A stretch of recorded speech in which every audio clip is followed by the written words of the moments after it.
வாங்குங்க. இன்றைக்கி நம்ம வீட்டில் என்ன லஞ்சுன்னு பார்த்துடலாம். ஒரு 10 நிமிஷத்துலேயே நம்ம சூப்பராக ரெடி பண்ணுற பருப்பு குழம்பு, மசால் பொடி எதுவுமே போடாமல் வந்து பண்ணியிருப்போம். அதோட நல்ல காரசாரமான கருவாடு தொக்கும் வந்து எப்படி பண்ணலாங்கிறதான் இந்த வீடியோவில் பார்க்க போகிறோம். அந்த பருப்பு குழம்புக்கும் கருவாடு தொக்குக்கும் ரொம்ப சூப்பராக இருந்துச்சு.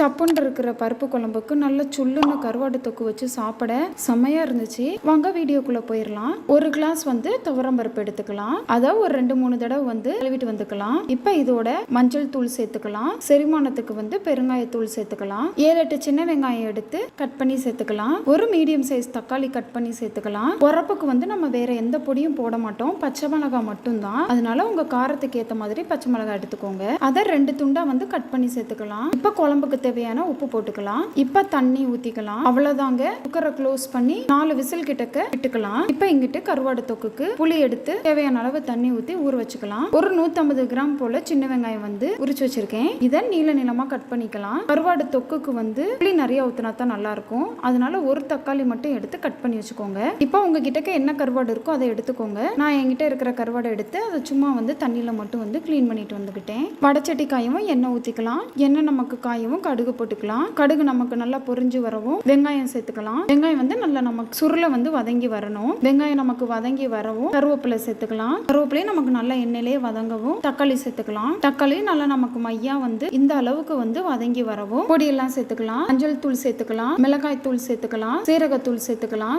இப்போ இது எல்லாத்தையும் கொஞ்சம் கருக்காம வந்து ஒரு வதக்கிக்கலாம். நமக்கு நல்லா வந்து மசாலா பச்சை வாசம் கொஞ்சம் போற வர வதங்கி வரவும் நம்ம இங்க ஊற வச்சிருக்கோம்ல புளி, அதை வந்து கரைச்சி இதுல ஊத்திக்கிட வேண்டியதுதான். இப்போ தொக்குங்கிறனால கொஞ்சமா வந்து தண்ணி ஊத்திக்கோங்க. அவ்வளவுதான். இது இங்கிட்டு கொதிச்சுக்கிட்டு இருக்கட்டும். அங்கிட்டு நமக்கு வந்து பருப்பு வந்து வெந்துருச்சு. ஓபன் பண்ணி பார்த்தோம் அப்படின்னா சூப்பரா வந்து பருப்பு நல்லா வெந்து சூப்பரா ரெடி ஆயிருச்சு. இப்போ இதை இந்த மாதிரி கரண்டியை வச்சே வந்து கொஞ்சம் நல்லா மசிச்சு விட்டுக்கோங்க. இப்படி பருப்பு குழம்புக்கு பருப்பு இப்படி கொஞ்சம் மலர்ந்தாப்புல இருந்தா தான் குழம்பு வந்து ருசியா இருக்கும். ரொம்ப வந்து பருப்பை வேக விட்டாலும் வந்து குழம்பு வந்து நல்லா இருக்காது. அதனால இந்த ஸ்டேஜ்ல இருந்துச்சுன்னா பருப்பு குழம்பு வந்து ரொம்ப ருசியா இருக்கும். இப்போ இங்கிட்டு பார்த்தோம் அப்படின்னா நம்ம அந்த கருவாட்டு தொக்கு வந்து நல்லாவே வந்து வெங்காயமும் தக்காளியும் வெந்துகிட்டு இருக்கு. இன்னுமே கொஞ்சம் தண்ணி வத்தட்டும். இந்த மாதிரி மூடி போட்டு வந்து வேக விட்டுக்கோங்க.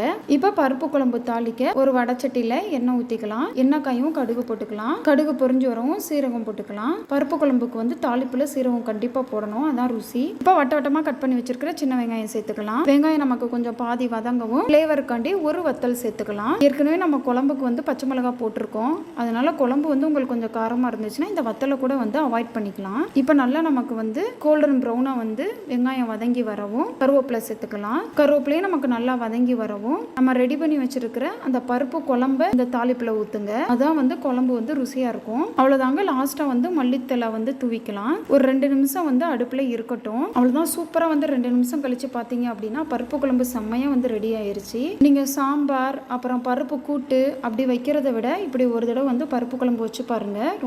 ரொம்பவே வந்து நல்லா இருக்கும். இப்போ எங்கிட்ட கருவாடு தொக்குக்கு நமக்கு நல்லா வந்து பாதி அளவுக்கு வந்து நல்லா வத்தி வந்துருச்சு. இப்போ இந்த ஸ்டேஜ்ல நம்ம கிளீன் பண்ணி வச்சிருக்கிற கருவாடு சேர்த்துக்கலாம். நீங்க இதே மெத்தட்ல குச்சி கருவாடு வச்சு பண்ணாலும் வந்து நல்லா இருக்கும். அப்படி இல்லைன்னா நம்ம பாக்கெட்ல வந்து துண்டு கருவாடு விற்கும்ல, அது வச்சு பண்ணாலும் நல்லா இருக்கும். எல்லா கருவாடுக்கும் இந்த ரெசிபி ட்ரை பண்ணி பார்த்தீங்கன்னா ரொம்பவே நல்லா இருக்கும். எனக்கு கருவாடு வந்து எப்படினாலும் கரைஞ்சிரும் நினைக்கிறேன். ஏன்னா ரொம்ப மாவா இருந்துச்சு. பார்க்கலாம். இப்போ ஒரு 5 நிமிஷம் கழிச்சு நம்ம உப்பு வந்து செக் பண்ணி பார்த்துக்கோங்க. கருவாடுல வந்து உப்பு இருந்துச்சு அப்படின்னா தொக்குக்கு வந்து உப்பு வந்து போதுமானதா இருக்கும். உங்களுக்கு கருவாடுல கொஞ்சம் உப்பு கம்மியா இருக்கு அப்படின்னா அங்க தொக்குலையும் வந்து உப்பு இறங்கி இருக்காது.